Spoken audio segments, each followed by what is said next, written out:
मतलब आप में काफी दुखी हैं इस कास्टिज्म से, तमाम बातों से। मैं प्रताड़ित, पीड़ित और दुखी भी हूँ। किरोड़ी लाल मीणा आपके काफी नजदीकी नेताओं में से एक है।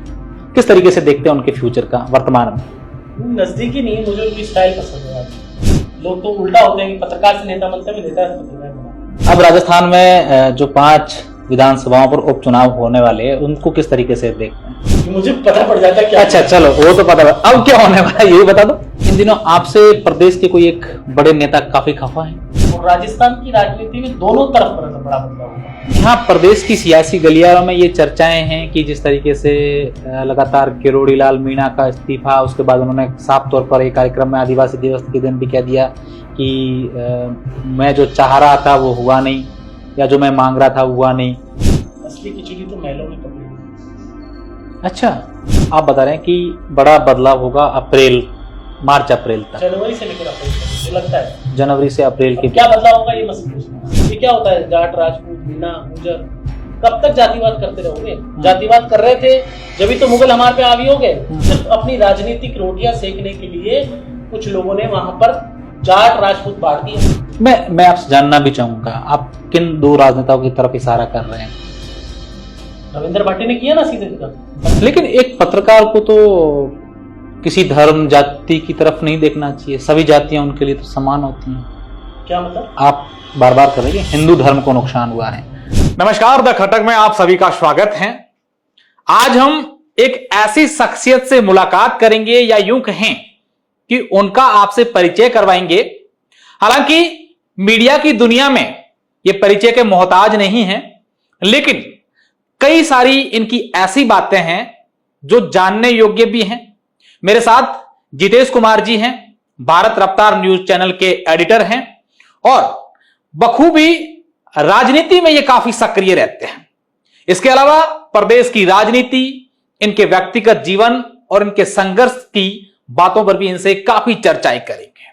जितेश जी, आपका बहुत बहुत स्वागत है द खटक में। थैंक यू, धन्यवाद। जितेश जी, वैसे तो हम सब लोग तो आपको खूब अच्छे से जानते हैं, हमारे मीडिया के साथी या मीडिया जगत की जो दुनिया है वो सब लोग जानते हैं, लेकिन आपके बारे में कई सारी ऐसी बातें हैं जो आज तक सिर्फ आप जानते हैं और कुछ लोग ही जानते हैं। वो बातें आज हम आपसे जानना चाहेंगे। साथ ही साथ राजनीति पर भी बातें करेंगे कि प्रदेश में इन दिनों क्या चल रहा है। ज्यादा टांग मत खींच लेना आप मेरी।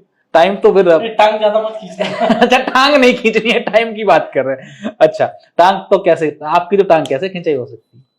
पत्रकारों को काम है खिंचाई करना होता है। जब दो पत्रकार आमने सामने हो तो फिर ये सब अभी आप इंटरव्यू ले रहे तो आप खिंचाई कर सकते हैं। आपका अच्छा है, दायित्व भी बनता है और ये आपकी जिम्मेदारी भी बनती है और आपका अधिकार भी है। अच्छा, तो आप तैयार हैं खिंचाई के लिए? अच्छा, यहाँ तो पत्नी खिंचाई करती है, पत्रकार खिंचाई करते हैं। दो ही करते हैं, पी करते हैं। अच्छा, पॉलिटिशियन भी करते हैं? पॉलिटिशियन तो आप में पुल द लेग्स करते हैं, जैसे कि टांग खींचते हैं। नीचे गिराने का काम नेताओं का होता है। खिंचाई नहीं करते?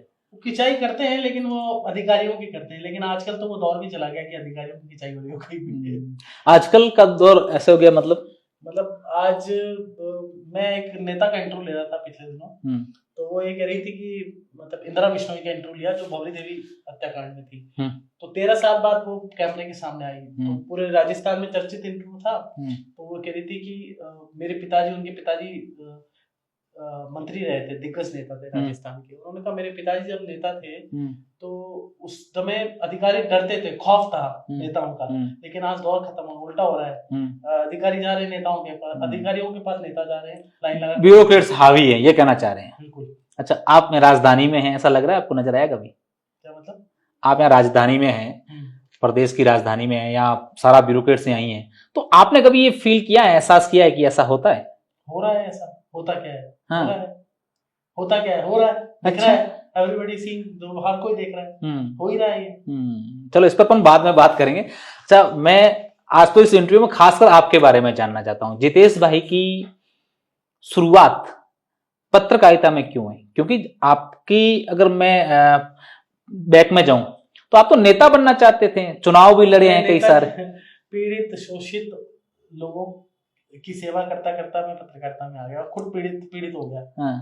मतलब मैं जनता की आवाज उठा रहा था और बहुत सारे मुद्दे जो अब के दौर में प्रधानमंत्री नरेंद्र मोदी जी ने बाद में 2014 के बाद में किए, तो हमने क्लीन जयपुर करके 2012 में अभियान चलाया और 2012 में हमने जयपुर को जनता के साथ मिलकर सफाई की, जो मोदी जी का विजन था कि जब खुद जनता सफाई करे, क्योंकि जनता जागरूक नहीं होगी जब तक कचरा नहीं उठेगा। और जगह जगह लोग पॉलिथीन फेंक देते हैं, फिर गौ माता खाती है, फिर गौ माता के पेट में पॉलिथीन जाती है, वही पॉलिथीन वाली गौ माता हमको दूध देती है। तो जब वही पॉलिथीन वाली गौ माता हमको दूध देती है तो हमारे भी कैंसर की खतरा बढ़ जाता है। इस सोच के साथ हमने 2012 में अभी डांडिया थे, हालांकि एक वो विचार एंटी नेशनल विचार से जुड़े हुए, उनके बारे में मैं ज्यादा नहीं बोलना चाहता, लेकिन उन्होंने एक थॉट लेवल, अमेरिका से प्रवासी भारतीय थे, तो अमेरिका से आए थे, कुछ एलिट क्लास लोगों को उन्होंने जोड़ा। तो सबसे पहले हम जुड़े उनसे, हमने कहा हम करेंगे, हम बीड़ा उठाएंगे। तो हमने जयपुर में IAS अधिकारी, RS अधिकारी सबसे सफाई करा दी। तो हमने क्लीन जयपुर करके एक अभियान चलाया और 2012 में घर घर लोगों से, नागरिक विकास समितियों से एक बड़ा बीड़ा उठाकर जयपुर को साफ कर दिया। तो उसके बाद, उससे पहले मैंने बेटी बचाओ अभियान, जो प्रधानमंत्री जी का विजन है, उस पर मैंने बहुत काम किया। तो काम करते करते बीच में सामाजिक मुद्दे भी उठाए, कुछ राजनीतिक मुद्दे भी उठ गए, जिससे तत्कालीन मुख्यमंत्री जी मुझसे नाराज हो गई। वो नाराज हो गई तो भयंकर नाराज हो गई। मैंने फिर चुनाव भी लड़ लिया। मैंने यूनिवर्सिटी का चुनाव तो लड़ा ही था, वो भी बाय ये कब लड़ा था यूनिवर्सिटी का? मैं स्टैनी मेमोरियल कॉलेज में महासचिव का चुनाव लड़ने गया, लेकिन वो स्थिति, मेरे एक मित्र चुनाव लड़ रहे थे तो उनके पैनल में चुनाव लड़ा, तो ज्वाइंट सेक्रेटरी मैं उसमें स्टैनी मेमोरियल कॉलेज से ज्वाइंट सेक्रेटरी मैं वहां पे रहा। तो वो भी बाय डिफॉल्ट चुनाव लड़ा। मेरे कॉलेज में एक भी मेरी कास्ट का व्यक्ति नहीं था, फिर भी चुनाव जीत गया। और उसके बाद सोचा था राजनीति करूंगा, सामाजिक करके कोई मतलब इच्छा होने लग गई राजनीति की। सामाजिक कार्य करते हैं तो इच्छा हो जाती है राजनीति की। तो लोगों ने चढ़ा दिया कि टिकट मांग ली मैंने बीजेपी से, टिकट कट गई। मैंने वसुंधरा जी के खिलाफ खिलाफत करते हुए चुनाव लड़ लिया उनके सामने। अच्छा, आपकी टिकट कटी इसलिए आपने खिलाफत शुरू करी? नहीं, टिकट कटी मतलब वैसा नहीं था, वो ऐसे व्यक्ति को टिकट दे दी, या ऐसे जो राष्ट्रीय विचार के विरोध में व्यक्ति था उसको टिकट दे दी, और विरोध में टिकट दे दी। तो फिर जो घनश्याम तिवारी थे हम उनके साथ थे, और गुलाब जी कटारिया वाला ग्रुप था तो उनके साथ में। तो वसुंधरा जी के आगे घनश्याम जी ने 13 कैंडिडेट लड़ाए, तो हम भी खड़े हुए घनश्याम जी के साथ साथ। फिर मैं 12 में एक बार पत्रकारिता में आया था, इंटर्नशिप की थी जन टीवी के अंदर। फिर मैं वापस 14 में वापस राजनीति में घुस गया, बहुत सारे आंदोलन किए, और राजनीतिक जीवन में केस भी लग जाते, केस भी लग गया एक आंदोलन करते करते। तो मतलब आप जिस तरीके से बात कर रहे हैं कि आपकी जो विचारधारा राजनीति में रही थी उस समय, वो बीजेपी की तरफ नहीं, मैं बेसिकली सामाजिक कार्यकर्ता था, बीजेपी की तरफ नहीं थी। लेकिन मेरा जुड़ाव था राष्ट्रीय विचार से, तो विश्व हिंदू परिषद में मैंने काम किया कुछ समय, तो मेरा झुकाव था वो बीजेपी की तरफ था। बीजेपी का मैं कार्यकर्ता नहीं था कभी, लेकिन मेरा एक झुकाव उधर था, तो मैंने फिर वहां से टिकट मांगी, नहीं मिली तो फिर मैंने चुनाव लड़ लिया। लेकिन आज भी आप पर तो टैग लगता है कि ये किसी पार्टी विशेष या एक विचारधारा विशेष के प्रति झुकाव रहता है आपका। आरोप तो कोई भी लगा सकता है, मुझे बताओ, जो कांग्रेस की गवर्नमेंट थी 4 साल, जो वसुंधरा जी, एक बड़े कांग्रेस के नेता ने आपको प्रेस कॉन्फ्रेंस में ये बात भी कही थी। उन्होंने मेरे को कहा कि आप RSS के कार्यकर्ता हैं, कभी बोलते थे बीजेपी के कार्यकर्ता। पूरे 4.5 साल में सत्ता के खिलाफ ही लिखता रहा, पूरे 4.5 साल में कांग्रेस गवर्नमेंट के खिलाफ लिखा। उससे पहले मैं वसुंधरा जी के खिलाफ लिखता था, जब मुझे बोलते थे कि ये तो वसुंधरा जी के एंटी खेमे का आदमी है, तो मैं उनको बोलता था भैया मैं तो पत्रकार हूँ, मैं तो जनता का आदमी हूँ, जनता जो बोलेगी वो मैं लिखता हूँ। तो पूरे वसुंधरा जी के कार्यकाल में ये रहा कि वसुंधरा जी के मैं खिलाफ हूँ, तो वसुंधरा जी ने बड़ा परेशान किया। और अभी जब कार्यकाल अशोक गहलोत जी का है, जब मुझे कहा कि आप अशोक जी के कांग्रेस के खिलाफ, आप तो RSS के आदमी हो, बीजेपी के आदमी हो, और अब सरकार आई, अब मुझे कहा जाता है कि आप तो भजनलाल जी के खिलाफ हो। मेरे पे तो आरोप लगते ही हैं, और मैं उनको समझाता जनता को भी दुखी हो जाता हूँ, और ट्विटर पे भी समझाता दुखी हो जाता हूँ। मैं भैया किसी के खिलाफ नहीं हूँ, मैं जनहित की और जनता की, पत्रकार का धर्म ये होता है कि सत्ता के खिलाफ जो नहीं, सत्ता के खिलाफ नहीं होता। सत्ता अगर सही कर रही है, पत्रकार का धर्म होता है सत्ता की नीतियां जो हैं वो जनता के काम आए, जनता के अगर काम नहीं आए तो उसके खिलाफ आवाज। गलत कर रही है तो उसको साफ आईना दिखाना, और सत्ता गलत कर रही है तो उसको आईना दिखाना, ये पत्रकार का धर्म होता है। लेकिन आज पत्रकारिता बिल्कुल पीक पत्रकारिता हो गई, पेड पत्रकारिता हो गई। आप देखिए अशोक जी, मैंने आज लिखा है, एक बड़े मैगजीन के अंदर एक लेख छपा है, उस पत्रकार ने सरकार के मुख्यमंत्री यानी मुख्यमंत्री भजनलाल शर्मा जी को कलम के अंदर ये कहूं कि शायद लगाकर, कलम में शहद लगाकर इतना महिमा मंडन किया है। तो मुझे लगता है ऐसा महिमा मंडन देख के मेरे मन में एक ख्याल आया कि ये जो महिमा मंडन करने वाले पत्रकार होते हैं, मैं किसी एक के लिए नहीं कह रहा, मैं सबके लिए कह रहा हूँ। जो महिमा मंडन करने वाले पत्रकार होते हैं या महिमा मंडन करने वाले नेता के आसपास लोग होते हैं, असली मरवाते नेता को वो है, क्योंकि वो चाशनी में इतना घोल के इतना महिमा मंडन करते हैं, इतना महिमा मंडन करते हैं कि क्या होता है कि बाद में उन पत्रकारों के कारण या उन आसपास के ऐसे लोगों के कारण उस नेता को वो चाटुकारिता के कारण वो नेता कहीं ना कहीं वो कहते हैं ना डायबिटीज का शिकार हो जाता है, राजनीतिक डायबिटीज का शिकार। आपने कभी ऐसा नहीं किया? नहीं, मैंने कभी नहीं। मैं सही को सही, मोदी जी सही करते हैं तो मैं सही लिखता हूँ, मोदी जी गलत करेंगे तो अभी तक तो मुझे लगा नहीं मोदी जी ने। तो उन पर भी तो कई सारे विपक्ष आरोप लगाती है। ऐसा विपक्ष का काम है आरोप लगाने का? मुझे बताओ मोदी जी ने आज तक क्या सही किया? ये तो जनता की कमी है। मोदी अगर नहीं होते तो एंटी नेशनल लोग आज देश की संसद पर कब्जा कर लेते। मोदी अगर नहीं होते, शाहीन बाग जैसे आंदोलन चलते लंबे, मोदी नहीं होते तो एंटी नेशनल ऐसे आंदोलन चलते जो चल रहे थे।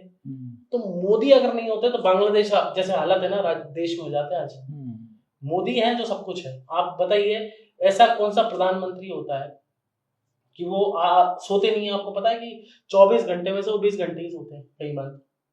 ऐसा देश का प्रधानमंत्री, मिरेकल प्रधानमंत्री मैंने देखा। चलो, जितेश जी की बातों से आपको कई सारी बातों का अंदाजा हो गया होगा, इस पर हम खूब सारी बातें करेंगे। जितेश जी, अब मेरा कुछ व्यक्तिगत बातें करें, अपन पॉलिटिक्स पे बाद में आएंगे और उस पर खूब सारी बातें करेंगे। अच्छा, फिर आपने बताया कि आप यूनिवर्सिटी का चुनाव लड़े, उसके बाद 2012 में घनश्याम जी तिवारी की के साथ मिलकर के जहां इनको 12 में तो मैंने जन टीवी में गया इंटर्नशिप की। फिर 14 की बात कर रहे हैं। 14 में मैंने घनश्याम जी की जो 13 कैंडिडेट लड़ाए उन्होंने, वसुंधरा जी किसके चुनाव थे?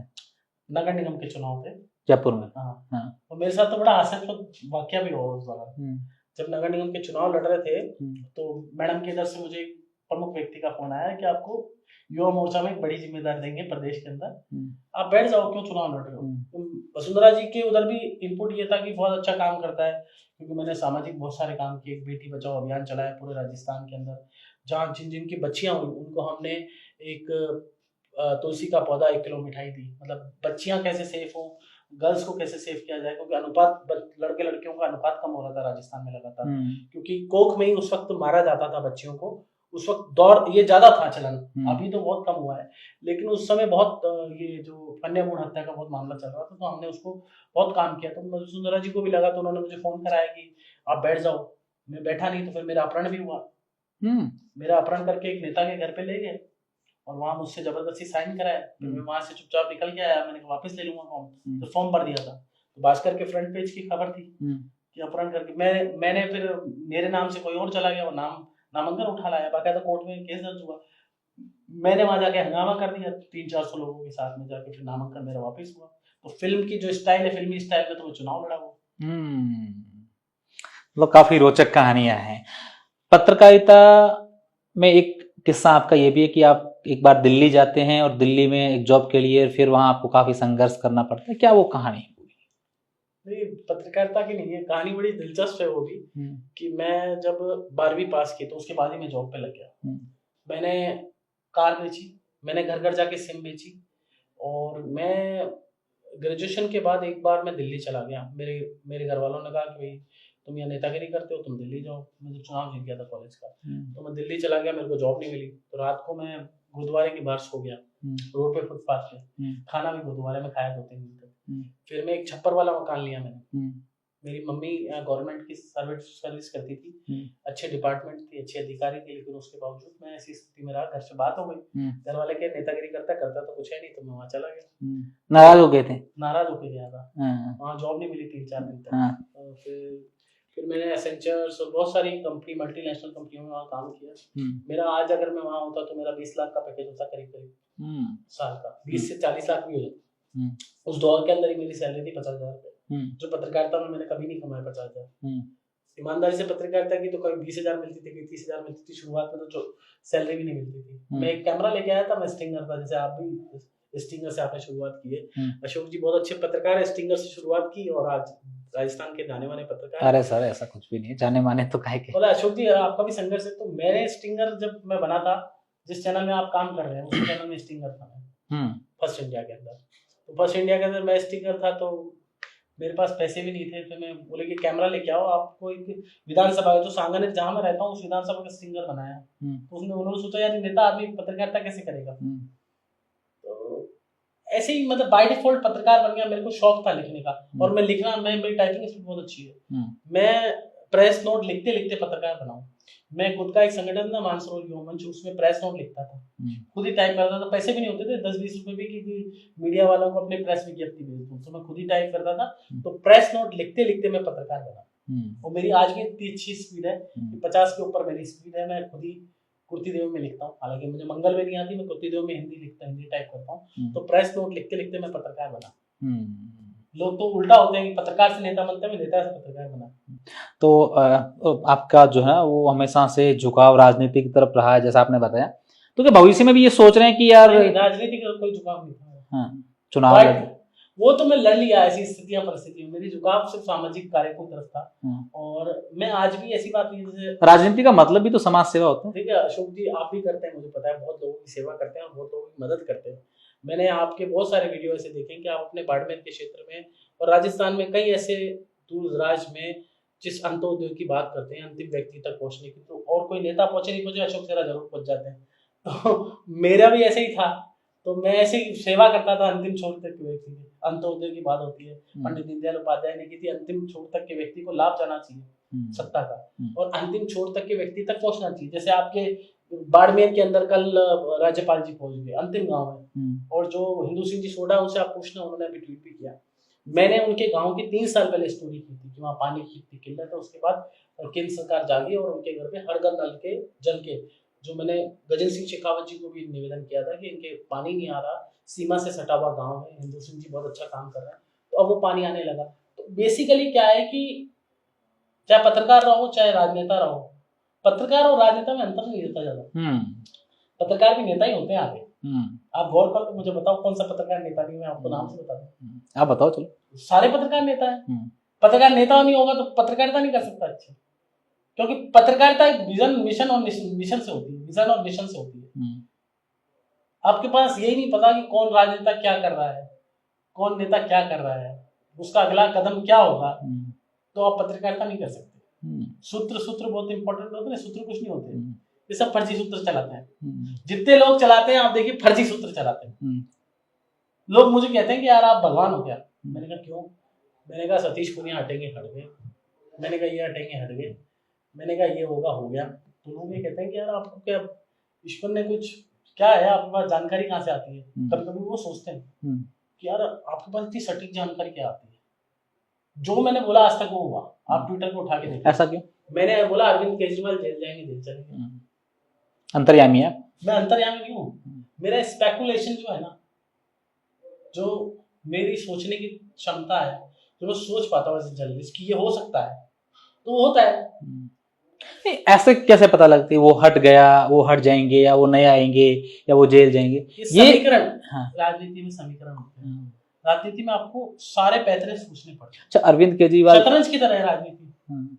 अरविंद केजरीवाल जेल जाएंगे, ये आपको क्यों, आपने इस पर सोचा? मुझे ऐसा लगा ईडी की हरकत कुछ ऐसी हो रही थी, ईडी का सिस्टम ऐसा चल रहा था। मैंने आप ट्वीट दिखा सकता हूँ अभी, अरविंद केजरीवाल जेल जाने से 20 दिन पहले मैंने लिख दिया।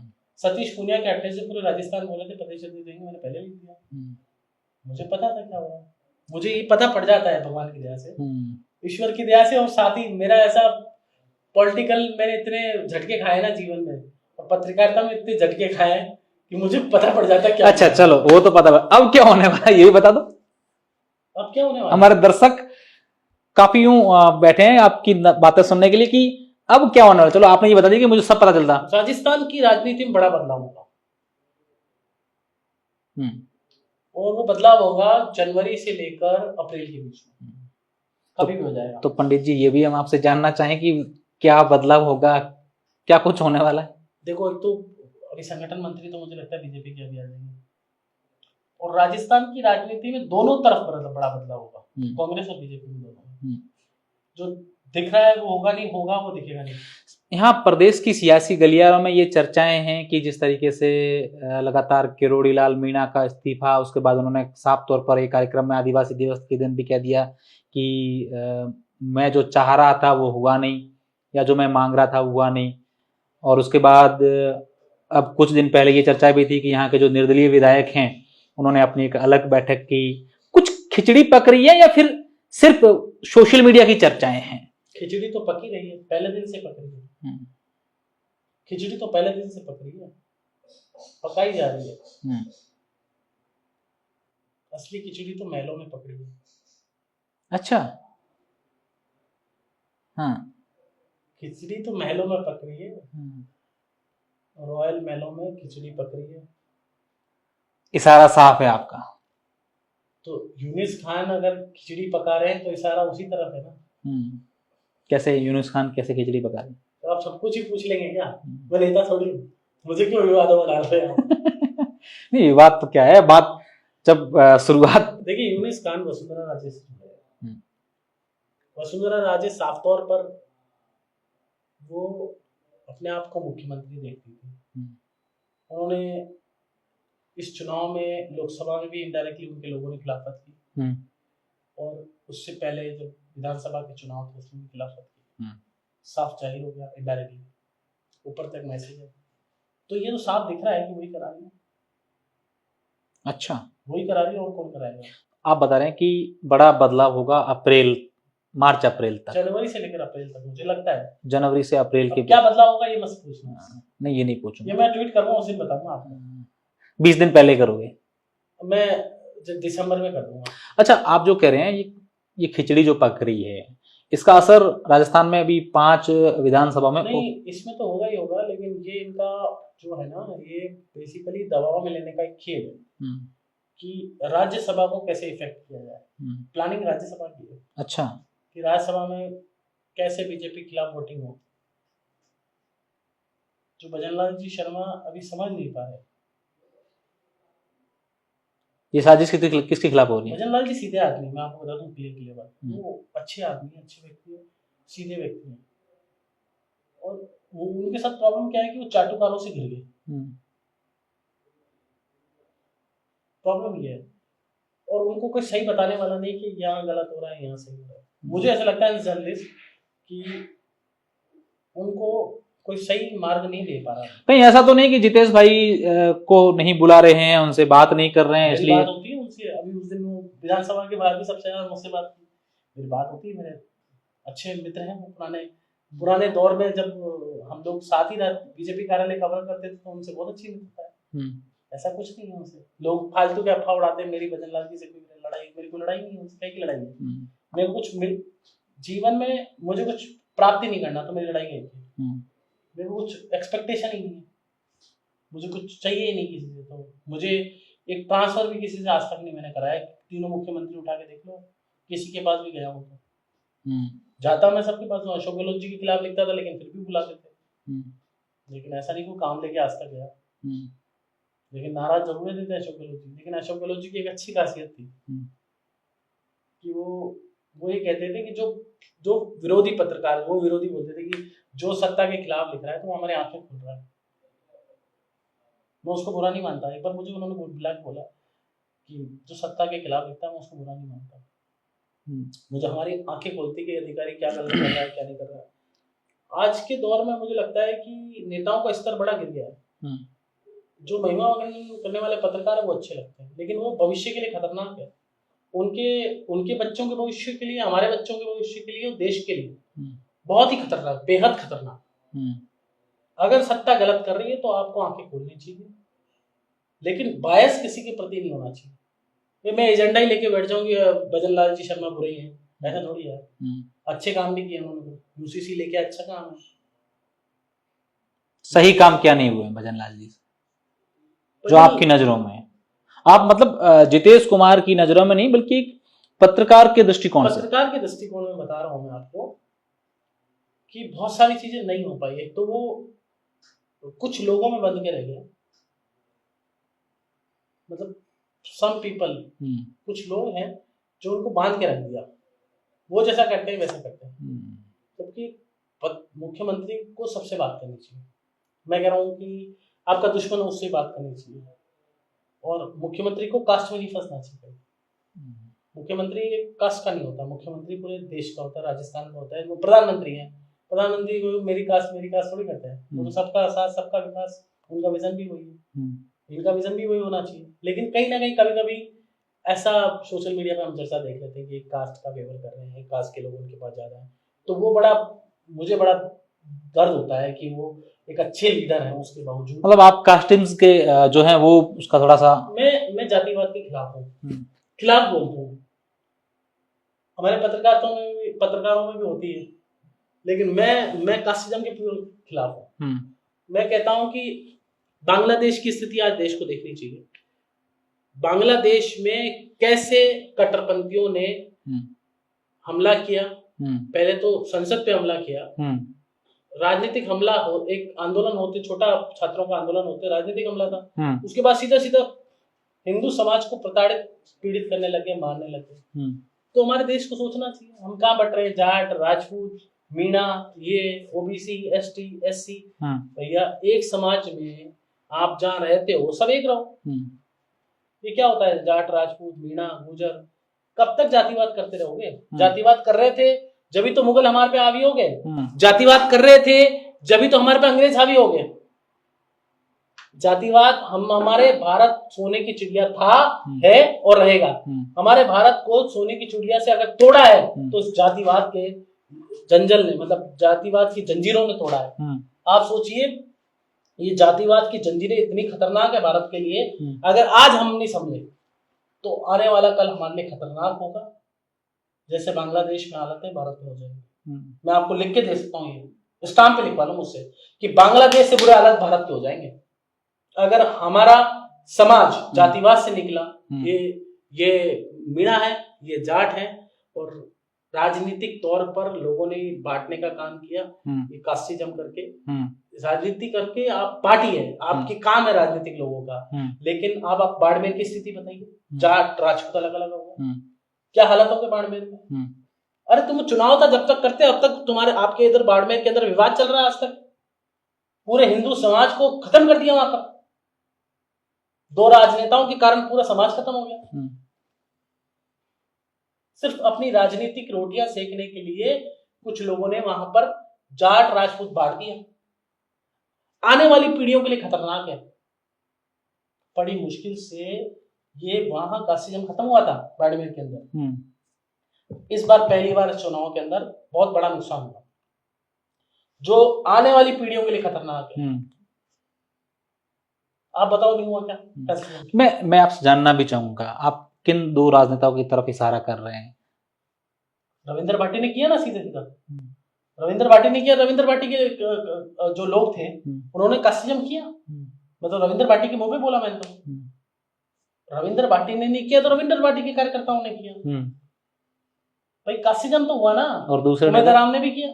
उमेद राम खुद बोले थे मैं तो नहीं करता, लेकिन हुआ, जाट राजपूत हुआ, वहां नुकसान हुआ, हिंदू समाज को नुकसान हुआ रविंद्र भाटी के कारण और उमेद राम के कारण। लेकिन एक पत्रकार को तो किसी धर्म जाति की तरफ नहीं देखना चाहिए, सभी जातियां उनके लिए तो समान होती हैं।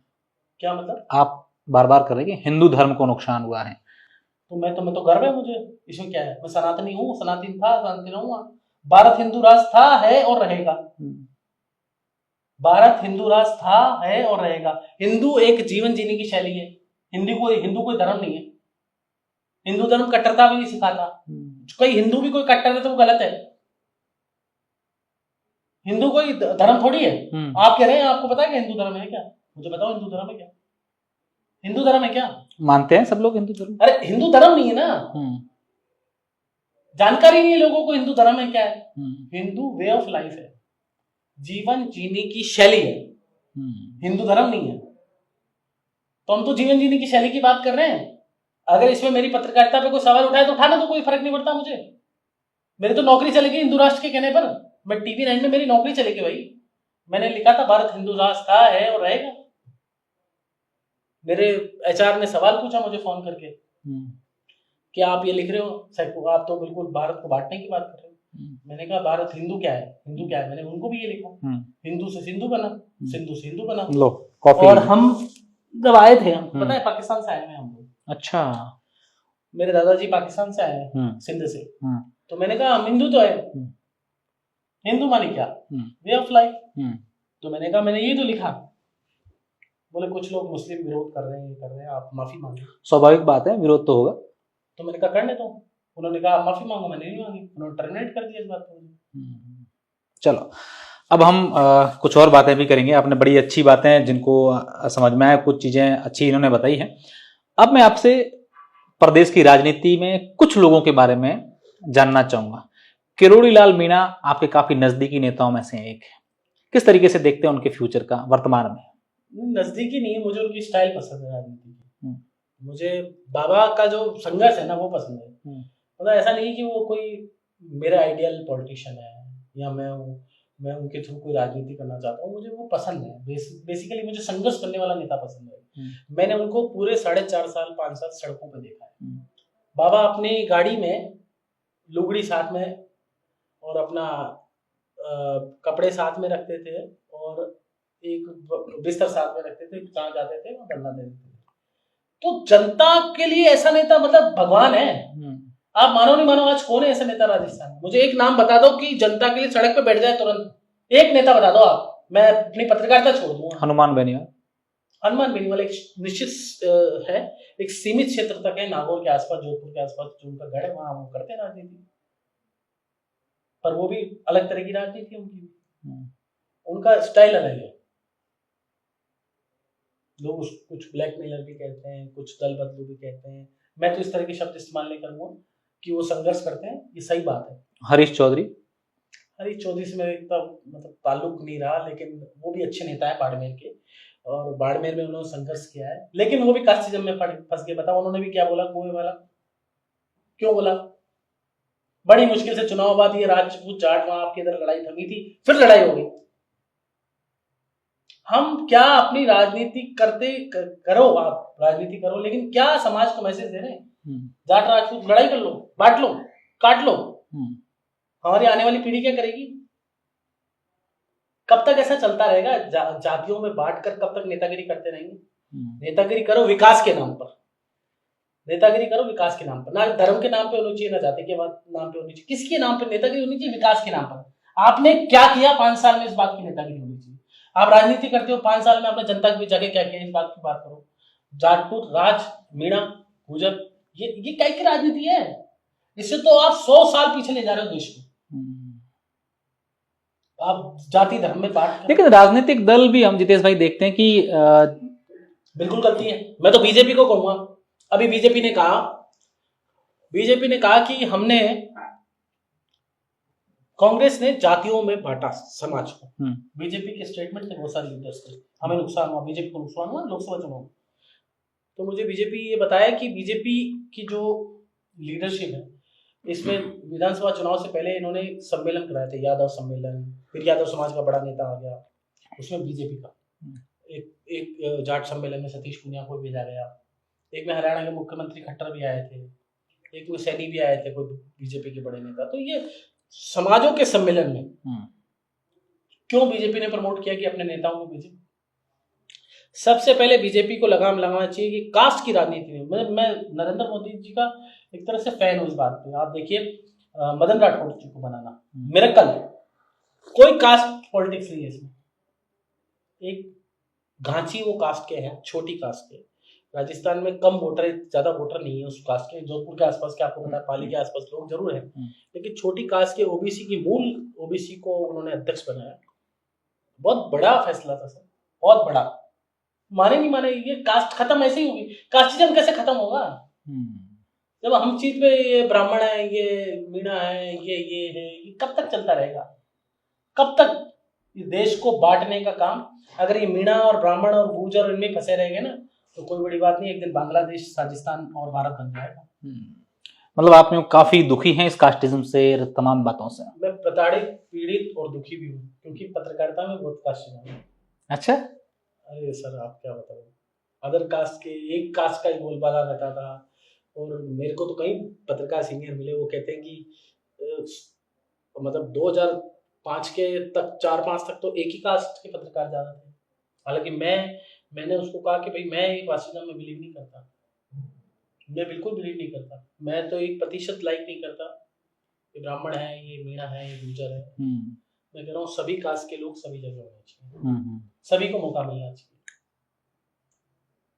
ये जो कास्टिज्म में बांट के जो मैं क्या बोलूं, मैं मतलब रोना आ जाता है कास्टिज्म की बात करते ही, क्योंकि मैं अपने पूर्वजों को देखता हूँ। मैं राजा धारसेन की संतान हूँ, जिसने हिंदू समाज के लड़ते लड़ते जान दे दी। शहीद हेमू कलानी की संतान। तो आप सोचिए हमारे रगों में खून किनका है। हम इंग्लैंड बाता को मानते हैं, आप जानते हैं इंग्लैंड? हाँ, हम जानता क्यों नहीं, क्योंकि आप तो बॉर्डर के रहने वाले हैं। हाँ कभी सुना है? खूब सुना है। हमारी कुल देवी है वो। तो हमारे रगों में खून उस कुल का है। हम बिल्कुल पसंद नहीं करते काशी में। हम तो पाकिस्तान में 10 जेल के आए हैं। पाकिस्तान में हम जेल के आए हैं। अभी आप कह रहे थे ना कि हिंदू मुस्लिम मत करो, तो हम हिंदू मुस्लिम, मैं हिंदू मुस्लिम नहीं कर रहा, मैं कट्टरता से बेहद नफरत करता हूं। चाहे मुझे पत्रकारिता से खत्म कर दे कोई, मैं कट्टर लोगों को पसंद नहीं करता, चाहे वो हिंदू हो चाहे मुस्लिम हो। हिंदू कट्टर हो ही नहीं सकता वैसे तो कभी, तो हिंदू धर्म में अलाउड ही नहीं है। जो कट्टर है वो हिंदू नहीं है। ओके, कट्टरता किस धर्म में सब जानते हैं। अच्छा, अब राजस्थान में जो 5 विधानसभाओं पर उपचुनाव होने वाले हैं, उनको किस तरीके से देखते हैं? 5 बीजेपी हारेगी अभी की स्थिति में। कुछ स्ट्रेटजी चेंज करती तो 2 चुनाव जीत। खींवसर में रेवत राम डांगा, में खुद ग्राउंड जीरो पे जाके आया था, तो रेवत राम डांगा चुनाव जीत सकते हैं। रेवत राम डांगा एक अच्छे कैंडिडेट है, 2000 से हारे थे पिछली बार, तो मुझे लगता है कि वो डांगा वहां पे चुनाव जीत सकते हैं। और ज्योति मिर्धा चुनाव नहीं जीतेगी किसी कीमत पे। दुनिया की कोई सी ताकत आ रही है, ज्योति मिर्धा पे चुनाव नहीं जीतेगी। जो मैंने सर्वे किया उस आधार पे बोल रहा हूँ। ज्योति मिर्धा के समर्थक चाहे नाराज हो जाए, मैं तो बीजेपी। हनुमान बेनीवाल इस बार किनको ला सकते हैं? आप जिस तरीके से गए हैं, हनुमान बेनीवाल मुझे लगता है अपने घर से नहीं चुनाव लड़ाएंगे, नहीं लड़ेंगे। हालांकि क्योंकि घर में लड़ाते, अगर उनकी वाइफ को लड़ाया तो भाई नाराज हो जाएगा, भाई को लड़ाया तो वाइफ नाराज हो जाएगी। वो तो दुविधा। उन्होंने एक बयान दिया है कि मैं अब ऐसे इंसान पर विश्वास करूंगा जो जिंदगी भर मेरा साथ नहीं छोड़े। क्या संकेत हैं उस पंक्ति के? साथ नहीं छोड़े ऐसा कौन है? सब उनका साथ छोड़ जाते हैं। वो कह रहे थे कि मैं गाड़ी में बैठाता हूँ, उसको नेता बनाता हूँ, वो साथ छोड़ जाता है। ये पत्नी कभी नहीं कर सकती। अब वो मुझे समझ नहीं आया किसको लड़ाएंगे, क्योंकि उनके साथ भी संकट है। पत्नी को लड़ाते हैं तो भाई नाराज, भाई को लड़ाते हैं तो पत्नी नाराज। मुझे लगता है मृदा परिवार में से किसी को लड़ाएंगे, अलग तरह की राजनीति करेंगे। मृदा परिवार में से नागौर में कोई चुनाव लड़ेगा, I am sure about it.